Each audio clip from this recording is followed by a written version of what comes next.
Tudo bem, Nizete? Tudo bem, professora. Está ouvindo bem? Estamos todos ouvindo bem. Ok, então. Então, agora é com você, a apresentação é toda sua. Agradecemos a participação, antes de a Nizete começar, agradecemos a participação de todos, desde já. Nós estamos agora com 21 pessoas, e mais pessoas entrando, e agradecemos a presença de todos. Nizete, querida, agora é com você. Ok, obrigada. Então, boa tarde a todos, os nossos colegas aí que estão na gravação aí, né, na nossa reunião, e em especial aos colegas da Rede Norte, que participaram dessa pesquisa e agora vão ter acesso aos dados dessa pesquisa, como foi feito, né? E agradecer também a professora Célia, que me convidou para expor um pouquinho o trabalho, e também foi da minha banca de dissertação. Muito carinho, sou apaixonada por ela. Enfim. Então, aqui a gente vai expor algumas partes do trabalho, porque ele ainda não foi publicado no repositório por conta da pandemia, né? E também brevemente será disponibilizado artigos, capítulos de livro, então eu vou expor para vocês apenas algumas partes desse trabalho, tá?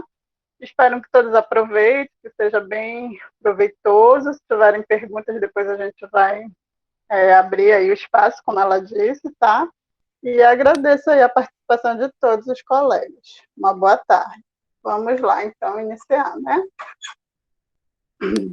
Então, o título da minha dissertação ele teve como título mesmo principal a organização do conhecimento em repositórios institucionais da Rede Norte, Norte RIA, uma análise a partir da indexação.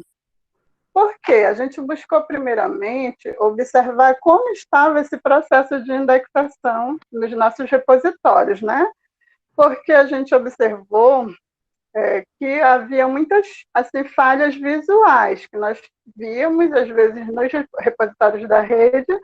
No entanto, a gente precisava, para ter certeza do que tinha, de como estava, fazer essa pesquisa mais diretamente com a rede, né?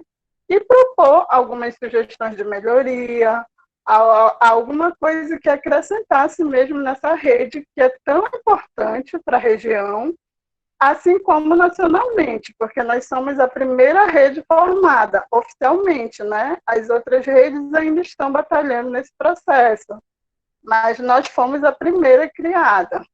E com o apoio do IBICT, claro, também, e a professora Célia, que nos mede esforços aí, para que essa rede cresça, se desenvolva e tenha bastante coisa assim, para a gente aproveitar e divulgar mesmo os trabalhos da região, principalmente da Amazônia, né?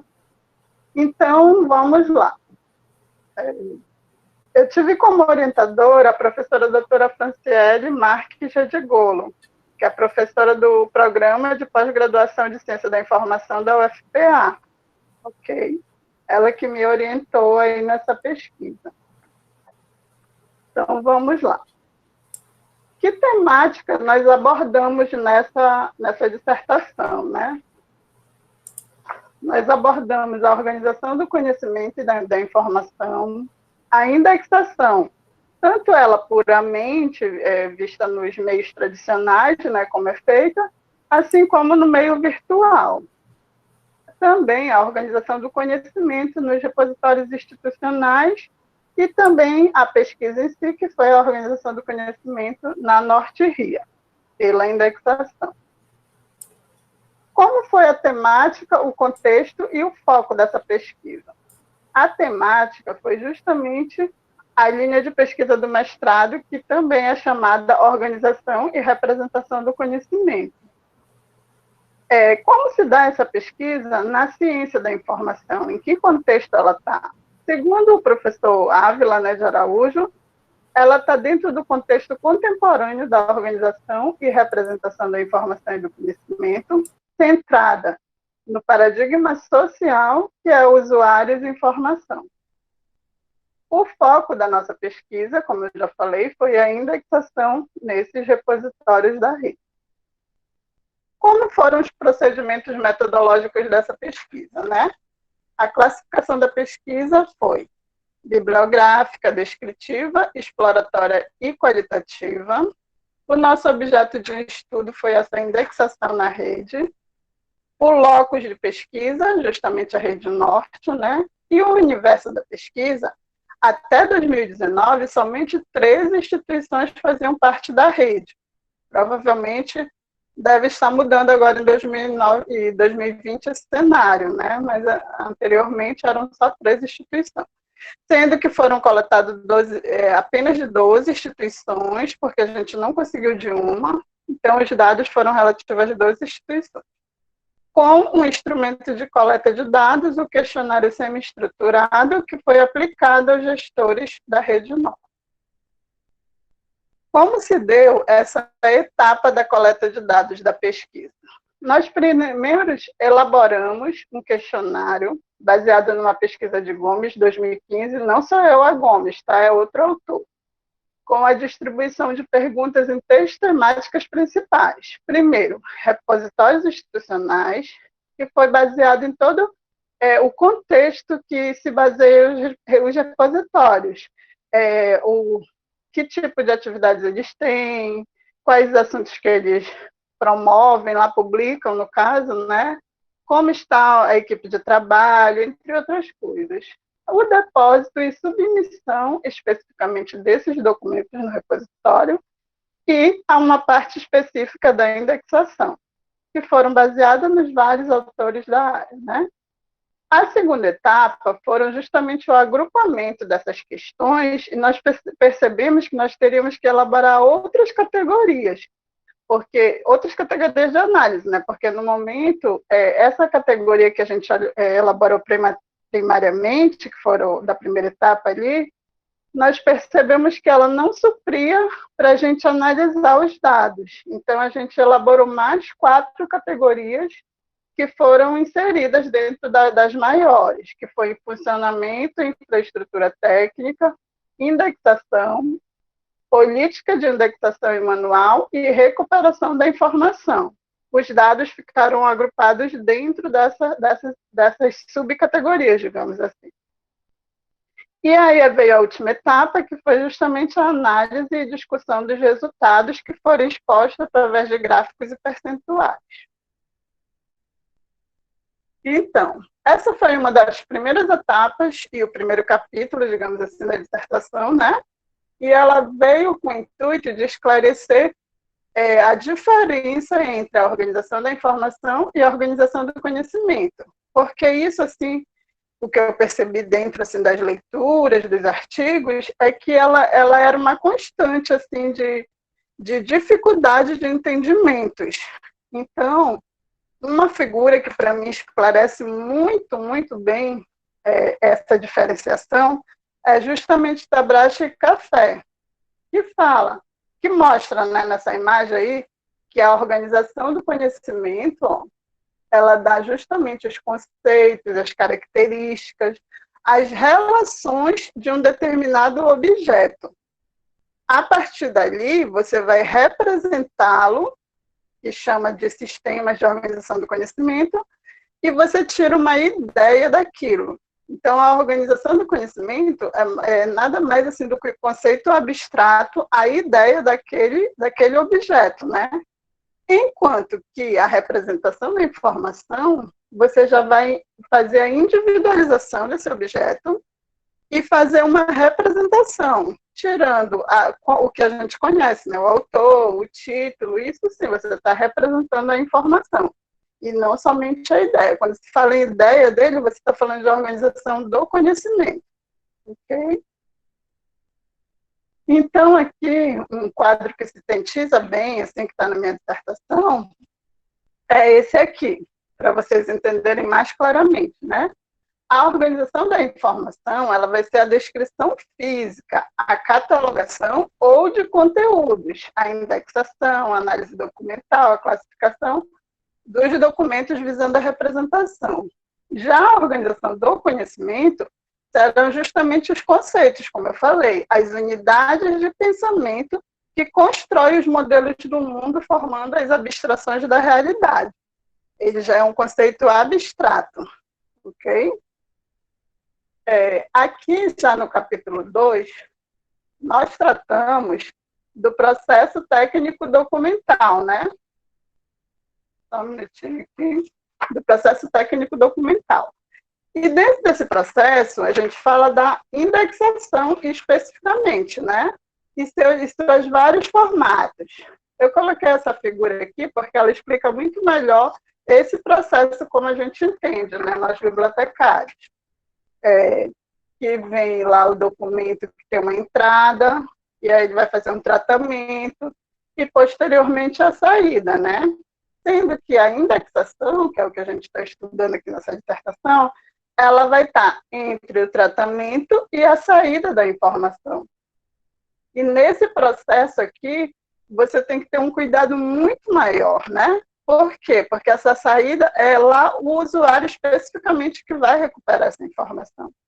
Então, a indexação ela é basicamente para que o usuário, né, já recupere essa informação de forma mais clara, de forma que atenda às suas necessidades, né, os seus objetivos. Então, ela está basicamente nessa figura. Então, a indexação, tiveram vários outros conceitos dentro da dissertação, né? Mas eu acho um que eu colhi de vários autores, né? Além do Chamier, que é um clássico, né, da nossa literatura da indexação, que ele considera a indexação essa parte mais importante da análise documentária, né? E aí, lendo vários autores, como vocês podem notar aí, eu tirei um conceito geral a partir deles, que é a ação ou o ato de identificar e descrever o conteúdo de um documento, que vai ser representação temática, né? Com termos representativos dos seus assuntos, por meio da atribuição de termos de uma linguagem de indexação, também chamada de linguagem documentária, cuja finalidade é sintetizar o conteúdo documental. Isso está representado basicamente nessa imagem. Dali você tem o documento, né? E você vai fazer a representação, e aí tem a linguagem documentária, a tradução e, enfim, os descritores, que é o que os seus usuários vão utilizar. Então, todo esse processo aqui ele tem que ser extremamente cuidadoso, cauteloso, porque a gente sempre tem que pensar, né, que o repositório, por exemplo, que é do que nós estamos falando, ele vai ser visto mundialmente. Então, imaginem se essa indexação que você faz não tiver uma boa recuperação para o usuário, seja no Brasil, seja na China, seja em qualquer lugar do mundo. A gente sempre tem que pensar na indexação, principalmente nos meios digitais e nos catálogos também de bibliotecas, né, que hoje já são online, já tem vários processos. A gente tem que pensar nessa indexação como importante para que essa recuperação, para que nosso usuário tenha acesso a esse documento. Porque, do contrário, ele vai ser totalmente perdido, né? No capítulo 3, ou no capítulo posteriores, a gente já falou de organização do conhecimento propriamente nos repositórios, né? E eu retirei essa frase aqui que eu acho muito legal também, que ele diz assim, na verdade foi eu que já descrevi baseado em vários autores, que para que haja uma efetiva qualidade dos repositórios digitais, além dos outros fatores, é primordial que desde o seu planejamento se pense a organização e a representação do conhecimento pela indexação, pois será a partir dela que a recuperação da informação pelos usuários será eficiente. Isso, né, não sei quem conhece o Fernando Leite, o Fernando Saião, eles tratam bastante dessa temática. Inclusive o Fernando Leite, que é o Leite et al. 2012, que está aí na apresentação, ele fala de como você planeja esse repositório. No livrozinho básico dele, ele fala como você planeja. Ele te dá dicas de elaborar política, por exemplo, de como usar essa indexação, como organizar melhor. Então, para quem trabalha especificamente em repositórios institucionais, esses autores têm que ter uma leitura básica, porque a partir deles a gente vai procurar outros referenciais que façam com que a gente tenha um repositório de uma forma melhor, né, de uma forma mais organizada, de uma forma mais organizada e que ele possa ser visto de uma forma mais eficiente em qualquer lugar do mundo, né? Já que nós estamos no mundo. Então, como é que se dá essa indexação no ambiente digital, né? Que é o que a gente tratou especificamente. Alguns autores dizem assim, não é o arranjo físico que importa, porque isso era na biblioteca tradicional, na biblioteca tradicional, né? Porque você faz a organização, você organiza lá o catálogo e o usuário chega lá no acervo e vai localizar, né? Não importa se pelo assunto, pela própria classificação, ele vai localizar, né? Mas você imagina esse documento no ambiente digital. Quem vai ser os pontos de acesso? Justamente os termos que estão dentro de onde? Da indexação que você usa nesses documentos, né? Então, sua localização efetiva, ela vai depender de sua adequada descrição dos mesmos. Rotulagem com vistas à recuperação, fornecimento de ferramentas de busca, navegação e recuperação e, finalmente, a apresentação dos resultados.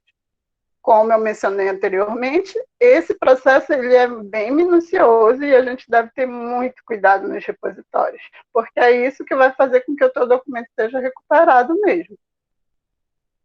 O que a gente utiliza para representar a informação no ambiente digital dos repositórios, né? Ou de qualquer base aí digital? Os metadados. E os metadados são justamente, como se fala popularmente, os dados sobre dados. Mas o que é isso? É você descrever aquele documento de forma que seja recuperável, né? E na indexação, que tem o DC subject, né, que eu não coloquei aqui, justamente você vai fazer da melhor forma possível, ou através de um vocabulário, ou através da indexação livre. No entanto, tentar fazer o máximo com que esse metadado seja recuperável, né, em qualquer ambiente.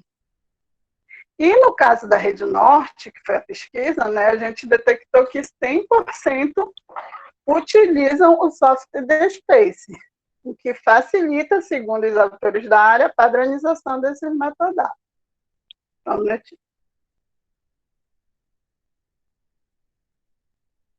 Então, existem alguns tipos de indexação nos RIs, né? Que foi identificado pelos autores da área. É chamada indexação livre ou natural, parecido com as bibliotecas tradicionais, né? Só que no meio digital, no caso do ambiente dos repositórios, você retira a palavra ou do próprio resumo, ou do título dos documentos, ou escolhe algum método que faça uma padronização na sua instituição, caso você não use um vocabulário controlado, que é a chamada indexação controlada, que você utiliza essa linguagem documentária para transformar a linguagem natural em uma artificial ou chamada controlada, né? Mas, assim, a gente fala, né, dos tipos de indexação, mas, segundo alguns autores, existem vários problemas relacionados à indexação livre. A indexação livre, por exemplo, Medeiros menciona aí a ausência de controle de singular, plural, abreviaturas, siglas e termos por extenso, termos compostos que requerem o uso do hífen. Todavia, não há diferenciação do termo usual e vulgar, como é popularmente conhecido. E ainda, um outro autor fala de controle de sinônimos e polissemia. Isso, vocês podem observar muito, assim, na minha pesquisa, né, eu sempre estava consultando as bases dos repositórios, não só os nossos, da rede, mas de outros lugares também, e eu observei muito essa questão da indexação desses termos. Ocorre muito, inclusive no meu, eu observei isso depois da minha pesquisa, que eu sou, desculpa que eu esqueci até de falar do repositório institucional da UFRA, o RIUFRA, né? Eu trabalho na UFRA.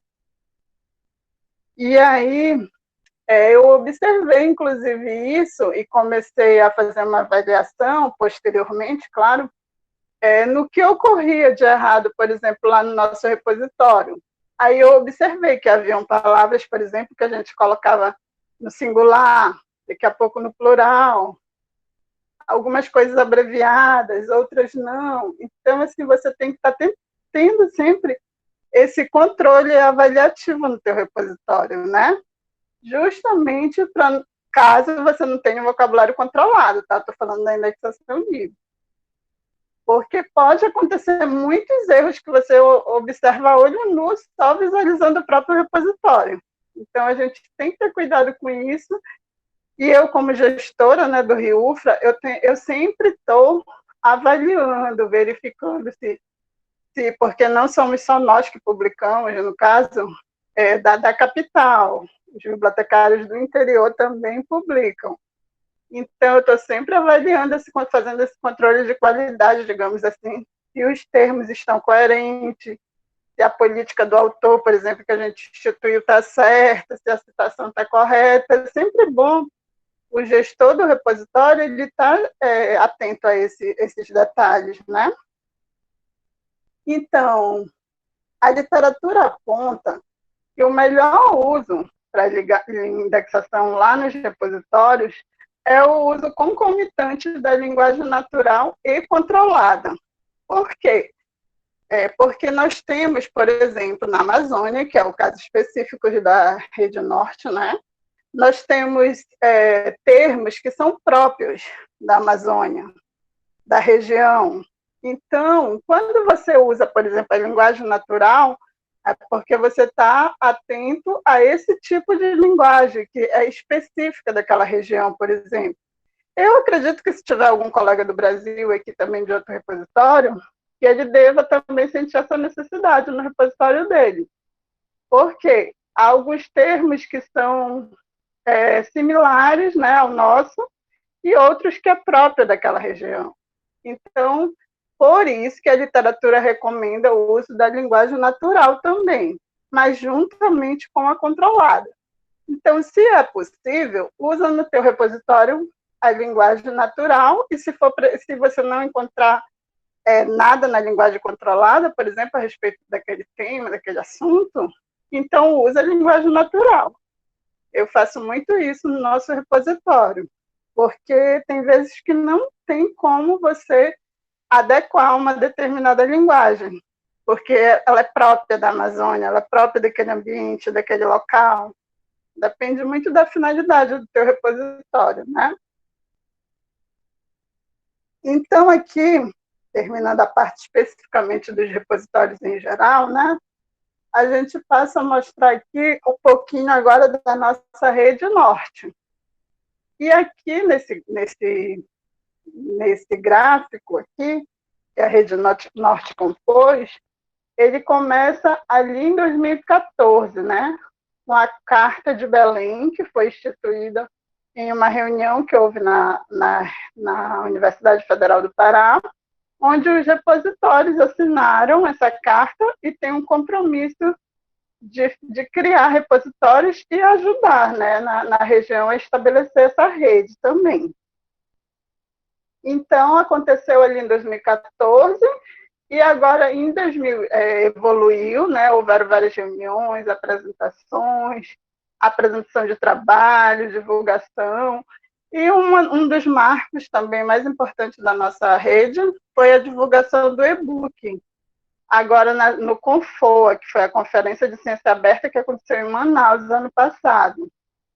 Nós divulgamos a Rede Norte, né, para o mundo todo, porque tinham várias pessoas de todos os lugares nesse evento, e aí a gente publicou o e-book, que fala justamente da Rede Norte, das experiências que nós tivemos nos vários repositórios da rede. É bem legal. Depois se vocês tiverem interesse, procurem a gente que a gente pode enviar, ok? Quem não tem acesso. Então, a Rede Norte começou assim, né? Está se consolidando cada vez mais, ampliando seus repositórios, conversando, fazendo conversas como essa que nós estamos aqui. E isso também são, digamos assim, produtos de todo esse processo, né? Já saiu a minha dissertação, teve de outros colegas também. Então, a rede está se avançando cada vez mais na região, né? Ainda bem. e quem ganha também são os pesquisadores, a instituição e todos nós, né? E aqui eu vou apresentar um pouquinho de como foi estruturada a análise de dados da minha pesquisa, ok? Essa análise eu não vou mostrar toda, porque, como eu disse, tem a questão de que ainda não está publicada no repositório da UFPA, no caso, e também tem artigo, capítulo de livro em andamento, e a gente não pode mostrar todo, mas posteriormente vocês vão ter acesso, tá ok? Então, nós perguntamos aqui, verificamos, né, em como estava a localização das instituições da Rede Norte, onde estavam no mapa da região, né? E aí nós observamos que a maior parte dos repositórios estão aqui no Amazonas, com 6 repositórios que constam aqui nessa tabelinha ao lado. 4 no Pará, né? 2 em Rondônia e 1 em Tocantins. Agora já está em ampliação esse número de repositórios. O Amapá, por exemplo, já está em construção, Roraima já está se falando, entre outros. Não sei se o Acre, depois eu peço pergunta para a Sádia como é que está a questão do Acre, mas ainda não está. Eu lembro só de Roraima e Amapá. Então, aqui nós temos as instituições que estão ou estavam atualmente ali em 2019 na rede, né? Um dado interessante que a gente pôde observar nessa pesquisa foi justamente as atualizações, reformulações realizadas no repositório, né? Essas atualizações tiveram como maior índice foi a mudança que foi a versão de Space. Por quê? Porque o de Space, o que é o de Space para quem não entende, né?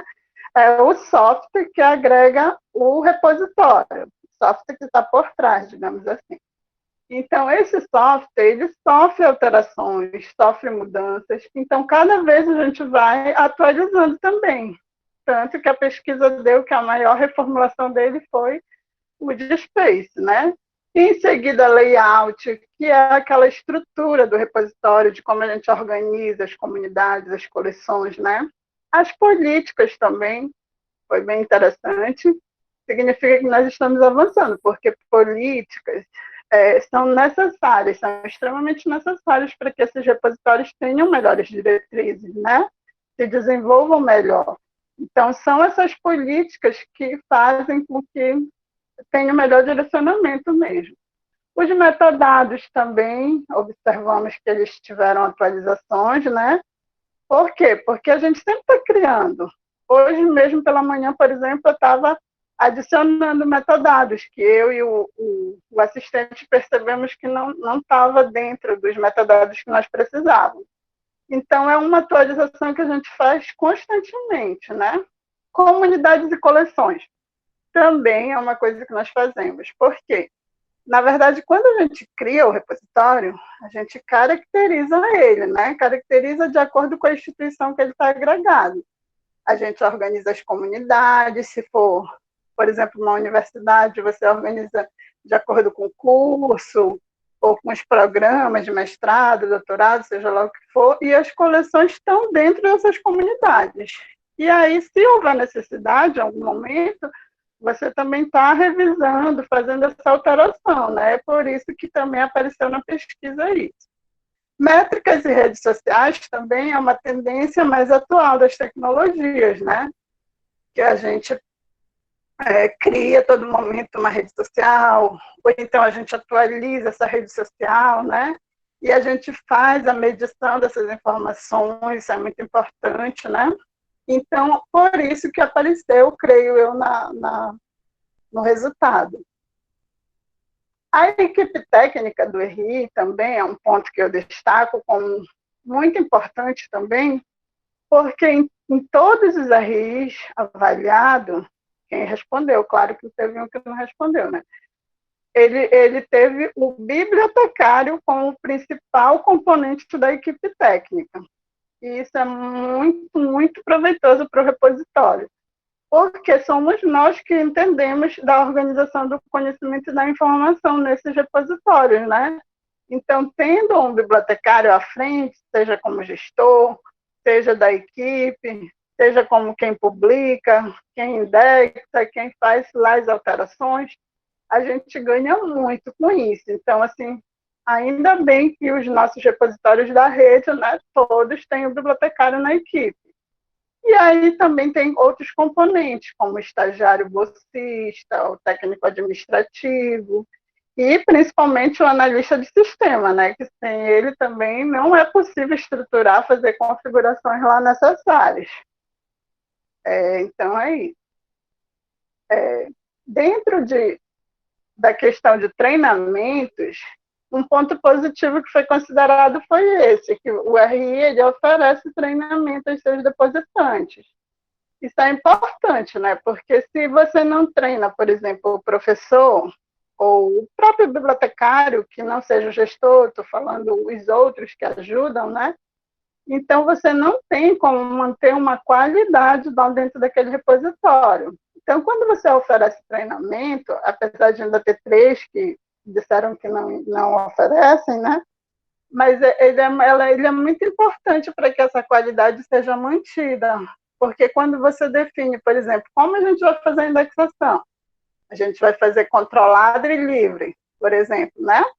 Então, se você define isso e toda a equipe sabe, a partir dos treinamentos, por exemplo, que você ministra, então você tem grandes chances de ter o repositório ser melhor avaliado, que o usuário tenha melhor acesso a essa informação. Então, o treinamento, na minha opinião, é essencial para que esses repositórios se desenvolvam cada vez mais.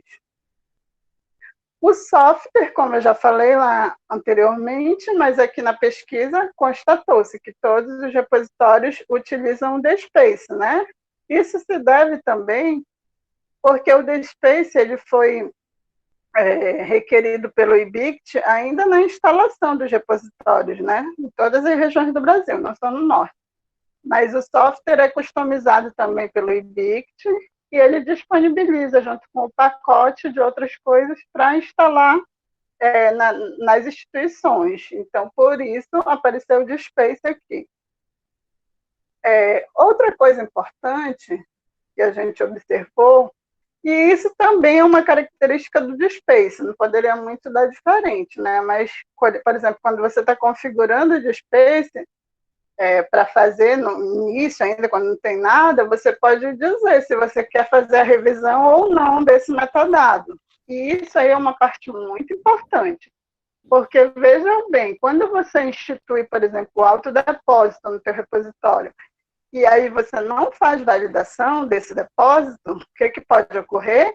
E documentos com erros, que você não tem um padrão, né? Que não tem um padrão que a instituição foi colocado pela instituição. Então, essa revisão e controle dos metadados antes do depósito final é muito importante. E uma coisa mais importante ainda é que essa revisão e controle seja feito pelo bibliotecário, e não o estagiário, o assistente, porque ele não tem muitos conhecimentos a respeito, por exemplo, da indexação, né? Que nós bibliotecários temos muito mais propriedade para falar sobre isso, né? E para resolver. Então, é importante, isso daqui foi apontado como um ponto muito positivo a respeito desse controle. Outra coisa também que foi apontada, visto como positiva, foi quem realiza a indexação, justamente o bibliotecário em quase todos eles, né?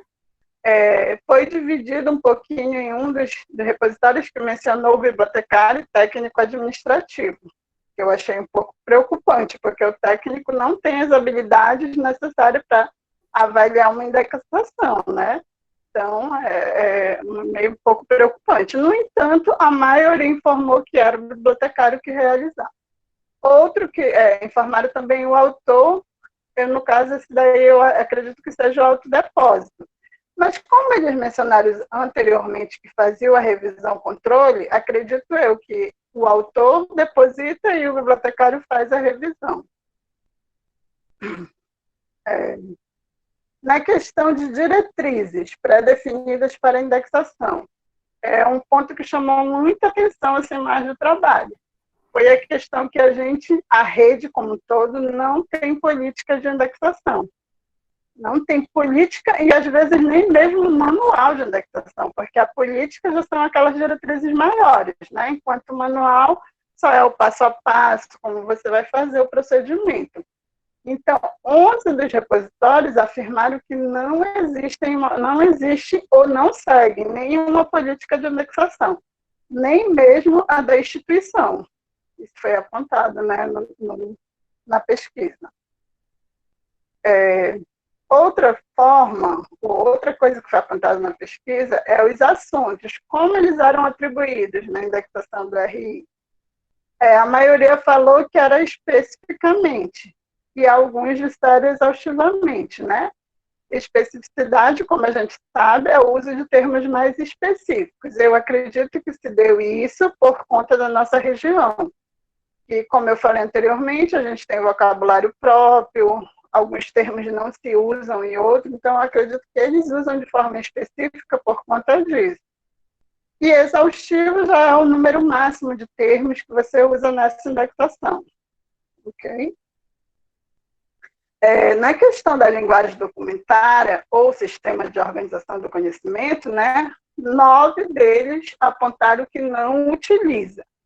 Isso significa que a maioria, ou quase todos, né, 9, somente 3 disseram outras coisas, utiliza a linguagem natural ou livre, né, no repositório.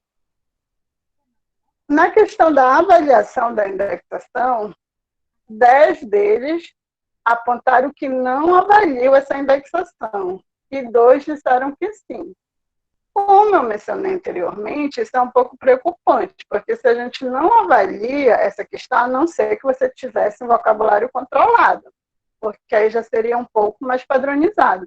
Mas a questão de você avaliar é justamente verificar aquilo que eu disse anteriormente, se você tem palavras no plural, sem plural com plural, por exemplo, se você tem muita sigla, se você tem uma coisa que não tem nada a ver lá. Em alguns catálogos, em alguns repositórios, quando vocês observam, tem muito tipo de erro básico desse tipo. Internacional mesmo, não estou falando só da Rede Norte. Mas quando eu vou para outros repositórios, eu sempre olho a indexação deles. E algumas vezes são coisas absurdas que aparecem, assim, um nome que parece que não tem nem sentido, ou todo errado, então, quer dizer, não existe essa avaliação. De nenhuma forma, eu acredito que não seja uma particularidade da Rede Norte, mas Brasil mesmo. Ainda vou fazer essa pesquisa. Enfim. Então, nossos resultados de pesquisas, como é que foram, né? A gente identificou para a Rede Norte, né? Como é que foi? A ausência de uma política manual de indexação, a representação dos assuntos de forma livre ou natural, o que causa certos prejuízos, né, na padronização das informações, a ausência de um vocabulário próprio e único que padroniza a indexação para facilitar a recuperação por assuntos, a carência de uma capacitação e treinamento geral das equipes dos repositórios, né? Também a ausência de avaliação da indexação nesses repositórios e a equipe reduzida, o que compromete o desenvolvimento de todo esse trabalho, né, que a gente mencionou. Então, como recomendações da pesquisa Rede Norte, nós tivemos o seguinte: formar grupos de trabalho que discutam as políticas e documentos dessa rede, para que a gente possa cada vez mais trabalhar integrados dentro da rede e a gente possa melhorar esse tipo de coisa que foi apontado. Entendam que eu não estou fazendo uma crítica destrutiva para a rede, de forma alguma. Eu tentei com essa dissertação achar uma forma de a gente criar alguma coisa para a rede e que beneficie toda a região. Criação de grupos de pesquisa para discussão e estudo da temática da indexação, elaboração da política de indexação para a Rede Norte, construção da linguagem de indexação combinada, natural e controlada para a rede, a maior divulgação também dessa rede no site, né, da própria rede, de políticas e documentos, sensibilização dos gestores, onde os RIs são agregados, formação de equipes que discutem, criam políticas de capacitação e treinamento para a rede, e a criação de uma política ou modelo de avaliação da indexação para a rede norte. Isso daqui foram as recomendações apontadas para a rede, né? Então, assim, acredito eu que de forma conjunta, com toda a equipe, com todos os repositórios, eu acho que são coisas que é possível a gente fazer, ou pelo menos pensar, discutir as políticas, esses documentos, que a gente possa melhorar cada vez mais essa rede e tornar ela uma referência, não só nacional, mas internacionalmente também. Então, obrigada a todos, em especial os colegas da Rede Norte, como eu disse, e foi isso. Pronto, professora Célia.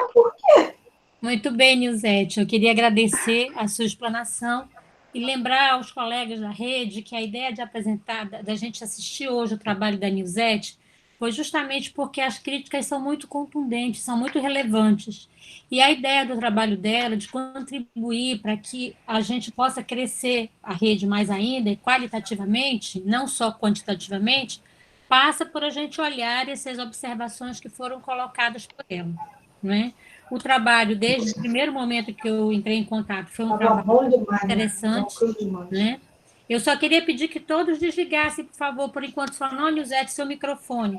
E que quem tivesse perguntas, por gentileza, encaminhasse ela pelo chat, que a Nilzete está olhando. Também a gente pode responder as perguntas, né? Eu queria agradecer também a presença de todos, desde já, enquanto as perguntas não vêm, e registrar minha felicidade em encontrar entre os colegas que estão assistindo o colega Ricardo Saraiva, da Universidade do Minho, que está conosco a palestra, né? E ver um grande amigo que há muito tempo eu não tenho notícia, que é o professor Mário Barité, da Universidade da República do Uruguai. Mário, há muito tempo eu não tinha notícias suas, é muito bom saber que você está aqui conosco nesse momento, dividindo conosco essa alegria de conhecer o trabalho da Nilzete.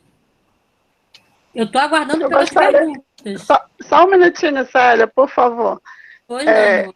Eu gostaria também de agradecer ao Ricardo, tá? Que você mencionou que eu não consegui ver que ele estava aqui, e ao professor Barité, que foi um grande amigo nessa caminhada da dissertação também, me ajudou muito, inclusive lendo a dissertação em alguns momentos, e eu quero agradecer a presença dele aqui também. Nós estamos aguardando as perguntas, gente. Isso, já estamos disponíveis aqui, gente. Para que vocês possam... Nilzete, eu vou fazer a primeira provocação, então, parece que os colegas estão um pouco tímidos, tá, né? Você apontou aqui algumas coisas que a gente poderia qualificar o trabalho da rede, né? Então, eu queria saber, assim, se dentro de tudo que você observou, e aproveitando que nossa rede, ela é uma rede, ela é a primeira rede, mas ela não é a maior rede que a gente tem, se dentro de tudo aquilo que você observou, quais sugestões que você poderia deixar para que a gente na rede pudesse refletir sobre a implantação dessas melhorias que você indicou? Mas não seriam nossas recomendações? Ou você fala como? Mas em termos práticos, assim, o que você, a gente daqui para frente na rede deveria fazer? Bom, eu acho que a primeira coisa... desculpe. Não, deixa eu só dizer, porque eu acho que esse vai ser esse é um segundo momento das nossas discussões, né? A gente precisa avançar para além daquilo que a gente está vendo das suas observações. Tá. Eu acho que, na minha opinião, seria a formação primeiro de um grupo de trabalho. Um grupo de trabalho, talvez, com, não sei se com gestores ou algum bibliotecário que faz parte de cada repositório desse, que a gente possa começar a construir, tipo, um documento, o exemplo, a política de indexação. Eu acho que talvez seria viável. Ou se alguém já tiver, a gente já poderia discutir, ver o que alguém tem, não sei, eu acho que a primeira parte seria a partir de grupo de trabalho. A Ana Cristina colocou aqui para a gente, a nossa colega, se a gente está organizando algum grupo de trabalho para construir políticas e documentos. Bem, Ana, no momento não, a gente está justamente, eu penso que esse é o primeiro passo, né? É a gente tomar ciência daquilo que representa o trabalho da Newsette, né? Para que a gente possa, então, aí já num grupo menor, que é um grupo da própria rede, porque aqui a gente tem vários colegas que não são da rede, discutir como a gente vai trabalhar isso, né? Isso, concordo com isso. Acho que a primeira é o que está dentro das nossas possibilidades, né, no momento. É criar talvez a equipe, também a equipe de política de capacitação e treinamento também. Eu acho que isso daí é uma coisa que a gente pode já ir começar a discutir. De repente, outra coisa assim que nós apontamos aí é a sensibilização dos gestores, né? Porque a gente sabe, um exemplo, não sei se elas estão aqui, as meninas do IFPA, que estão começando a construção, né, do delas. No início é muito difícil, como a gente sabe, né? A gente sensibilizar esse gestor. Então, eu acho assim que se a gente conseguisse fazer mais algumas coisas para entrar mais nas instituições, como rede mesmo, que é mais forte, eu acho que a gente conseguiria essa sensibilização dos gestores de uma forma maior. Não estou falando assim, não só da UFRA, por exemplo, na UFRA eu tenho sorte, ou nós temos sorte que o gestor ele é a favor do repositório, ele dá todo o apoio, mas não é assim 100%, né?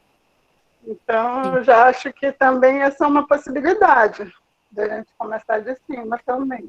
Ok. Nilzete, tem uma pergunta aqui de uma colega nossa, que é a Kátia Cavalheiro. Sim. Ela pergunta: quais os profissionais que você julga que são essenciais para compor esse grupo de trabalho? A princípio, os bibliotecários todos da rede, que são mais, digamos assim, indicados. Mas eu acho que, por exemplo, para a gente falar de comunicação, de marketing, eu acho que talvez a gente precisasse de um profissional dessa área. Mas, a princípio, para a gente fazer com que a gente tem, seriam os bibliotecários mesmo da rede. Ok. O nosso colega Raildo, da Universidade Federal do Amapá, está nos contando aqui que o repositório dele foi lançado. Raildo, precisamos, então, imediatamente indexar ele na rede, né? Mas ele Mais um repositório, uhul! Isso, mas ele está dizendo o seguinte, que apesar disso, ele não teve planejamento e nem tem as políticas. Quais as implicações futuras para o desenvolvimento do repositório dele, já que ele não tem essas políticas, né, estabelecidas? Para eu responder? Sim, Sim, né? Tá. E, Raildo, nós começamos, primeiro, no caso da UFA, vou te explicar pela UFA, né?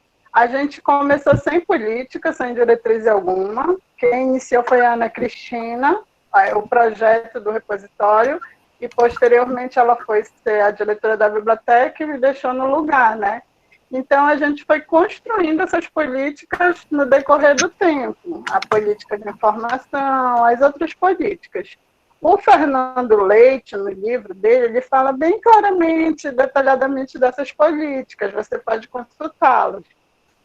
Deixa eu ver se eu acho aqui, vou mostrar aqui um pouquinho. Só um minutinho, tá?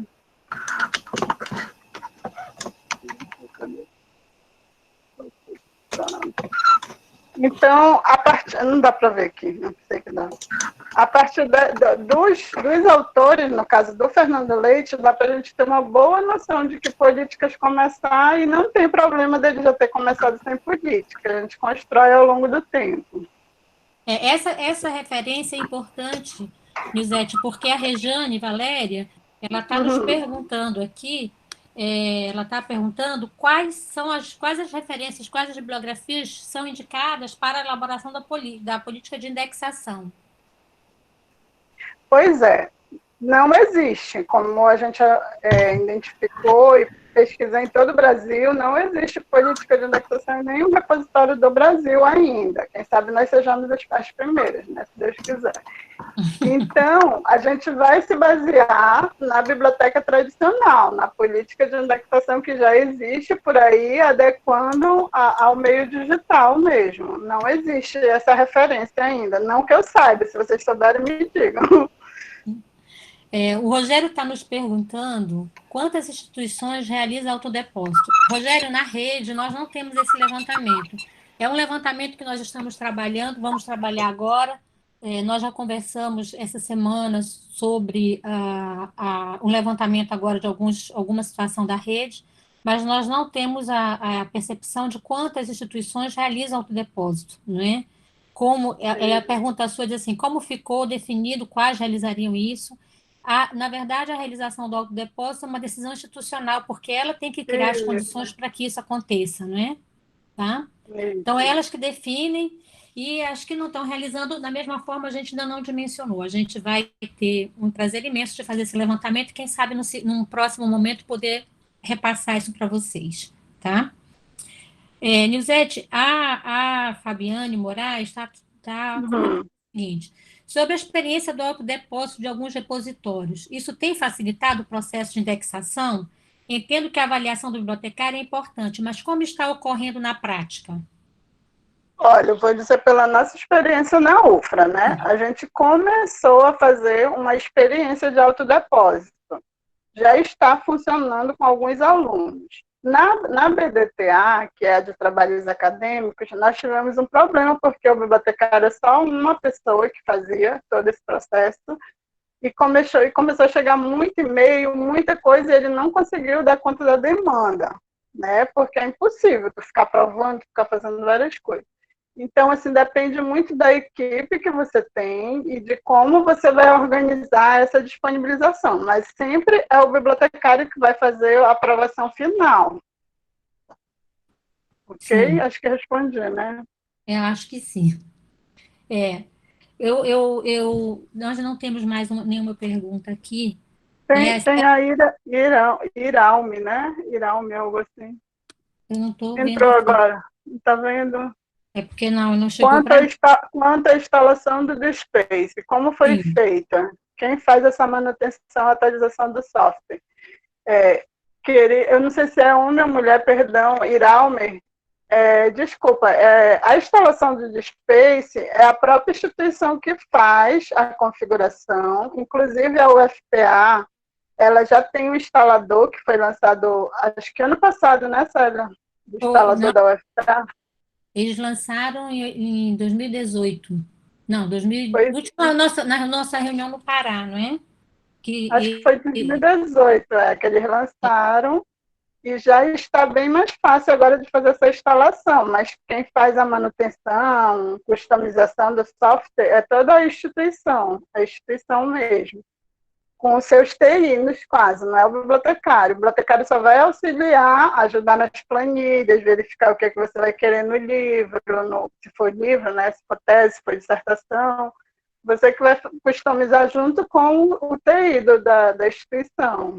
Tem algum complemento, Sérgio? O que eu ia sugerir é o seguinte: a Universidade Federal do Pará disponibilizou já está disponível o link para você fazer a instalação, é muito prático, foi um trabalho brilhante que eles fizeram. O link está disponível na página da rede também. Acesse www.redenorte.fam.edu.br, lá vocês vão encontrar algumas orientações tipo tutorial, e ali vai estar o link para que possa ser instalado, tá?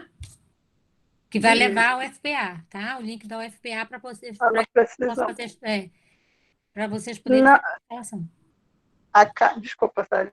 A Kátia Pode está perguntando, não precisa contratar uma empresa? Não, né, Sérgio? É só baixar o Exatamente. instalador, mas é junto com o TI. Você tem que Na estar verdade, junto sempre com o isso aí. TI. Kátia, na verdade, o ideal é que você conheça, tem alguém que possa trabalhar com você do The Space na sua instituição. Obviamente, muitas das coisas vão ser definidas pelo bibliotecário, porque é quem define a arquitetura de informação do repositório, né, no primeiro momento. O ideal é que você tenha alguém que conheça o DSpace. Esse instalador que a UFPA desenvolveu, ele é muito fácil, muito ágil de você trabalhar. Agora, precisa que você tenha um mínimo de conhecimento, né, sobre a linguagem para poder trabalhar. Mas, de qualquer forma, ele facilita bastante o trabalho de instalação do DSpace. Gente, eu coloquei o meu e-mail aqui na tela. Uhum. Verifiquem se vocês estão vendo. Se alguém tiver alguma dúvida a respeito também, eu posso esclarecer, sem problemas, tá? Ou alguma pergunta posterior que vocês lembraram, pode É, mandar para mim. A gente vai encerrar, então, com a última pergunta, que é da Suzana, né? Porque está chegando o Uhum, nosso horário. A Suzana tudo está bem. perguntando: tem alguma implicação de armazenar no repositório institucional trabalhos acadêmicos e publicação científica? Mas como assim? Será que é artigo científico que ela está falando? Suzana, lembrando para você que o repositório institucional é para armazenar a produção acadêmica da Isso. instituição, que seja da instituição, não é? Então, não sei que tipo de trabalho acadêmico você está se reportando, mas a ideia é essa mesmo. Para isso ele está sendo constituído, certo? E, Suzana, complementando aí que a professora Célia falou, no caso você pode visitar o site da UFRA, que lá nós temos dois repositórios, na verdade nós temos dois repositórios. Um Ei, separado, que é a Lisete, BD... Oi, quem na fala? verdade, ficou confusa, a Suzana, ficou confusa a minha Oi, Suzana. pergunta. Tá, É porque eu tenho visto muitas instituições, principalmente as universidades, elas terem um banco de dados só para os trabalhos acadêmicos e outro só para publicações científicas. Então, no nosso caso, eu gostaria de colocar tudo só em um banco de dados, mesmo porque eu não vou ter uma estrutura para ter os dois, para administrar os dois, né? Então, aí, quando você falou, entendeu? Quando você falou que você tem uma BDCD só de publicações de trabalhos acadêmicos e tem a do repositório, que são as publicações científicas, aí a minha pergunta foi essa, eu posso colocar os dois tá. juntos, Assim, claro que pode, entendeu? Suzana, é uma decisão Sim, pode. institucional estratégica. Você tem instituições que têm a BDPD e o repositório separado. E você tem instituições que têm os dois juntos, né? Tá, a manutenção de dois bancos de dados pode representar mais produtos para a biblioteca, às vezes pode representar mais trabalhos. Então, quem Sim. tem que decidir definitivamente é a própria instituição. E, Ok, tá Suzana, certo. Obrigada. Oi, Di. Suzana, no caso que eu estava te explicando, né, na UFRA nós temos duas, porque segundo o TI ia ficar muito pesado para manter teses e dissertações, artigos, livros e multimídia, né, que é, no caso, o Rio-UFRA, e a BDTA, a gente tem só TCC e monografia. Aí a gente resolveu separar para não inchar muito a base, entendeu? Mas o Ok. Rio-UFRA, o nosso Rio-UFRA, ele tem artigo, tese, dissertação, livro, capítulo de livro e arquivos multimídia. No caso, a nossa BDTA, que só tem só os trabalhos acadêmicos, mas nada impede que você mantenha juntos, desde Os que dois tenha juntos, né? espaço. A questão é Sim, conversar com o TI essa questão de espaço, entendeu? Bom, gente, entendi. bom, gente, Tá certo. Obrigada, Lisete. Nada. o nosso horário está encerrando. A gente marcou uma hora, né? Que era o que a gente imaginava. É, Eu queria muito agradecer a Nilzete, vocês acompanharam o trabalho primoroso que a Nilzete desenvolveu, ela não é muito bem amparado, a orientação também muito bem feita. E queria convidar vocês, porque a Rede Norte está se propondo a discutir tema de pesquisa dos seus próprios integrantes. Então, na próxima semana, na próxima quarta-feira, nesse mesmo horário, nós vamos ter uma conversa com o bibliotecário Rodrigo Oliveira de Paiva, que é da Universidade, que é do Museu Paraense Emílio Guild, que também defendeu seu trabalho na Universidade Federal do Pará, no programa de Ciência da Informação, e que vai discutir conosco o tema Encontrabilidade da Informação em Repositórios Bilíngue, Português Libras. Ele vai trazer o caso do repositório ET. É um trabalho também muito interessante, muito relevante para que a gente possa perceber essa questão da acessibilidade. O trabalho dele também foi um excelente trabalho. E na outra quarta-feira, no dia 27, nós vamos ter um novo colega do grupo, que faz parte da rede, apresentando o trabalho Mediação da Informação em Redes Sociais, um estudo sobre a integração de usuários da Biblioteca Central da UFPA no Facebook. O colega é o Diego Bio Silva Barros, também defendeu o trabalho dele junto ao Programa de Pós-Graduação em Ciência da Informação da UFPA, e vai trazer, em trazendo para a gente esse tema, ele permite que a gente possa fazer alguma reflexão a respeito das questões ligadas ao próprio marketing do repositório. Então, essas são as palestras que estão programadas para as quartas-feiras, sempre nesses horários que nós divulgamos.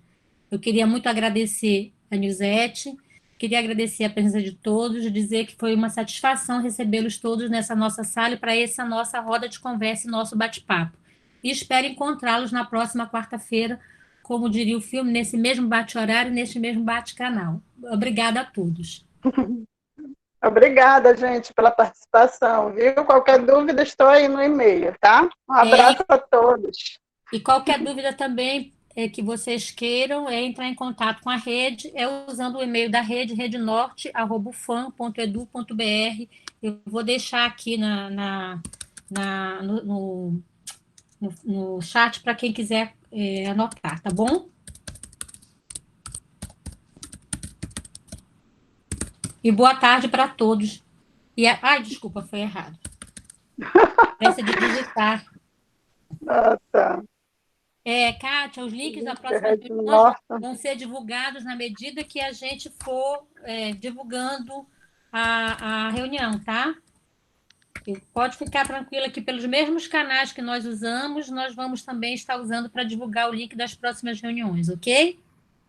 E o e-mail da rede é redenorte@ufam.edu.br. E o site e a rede é www.redenorte.ufam.edu.br. Obrigado a todos os colegas, então, tá? É o fam.br, essa, né? Isso, .edu.br. Ah, ponto edu, né? Uhum. Ufam. Já Vai colocar aqui digitei, tudo, já? tá? Ok. Obrigada, gente. Tchau, tchau, todos. Abraço.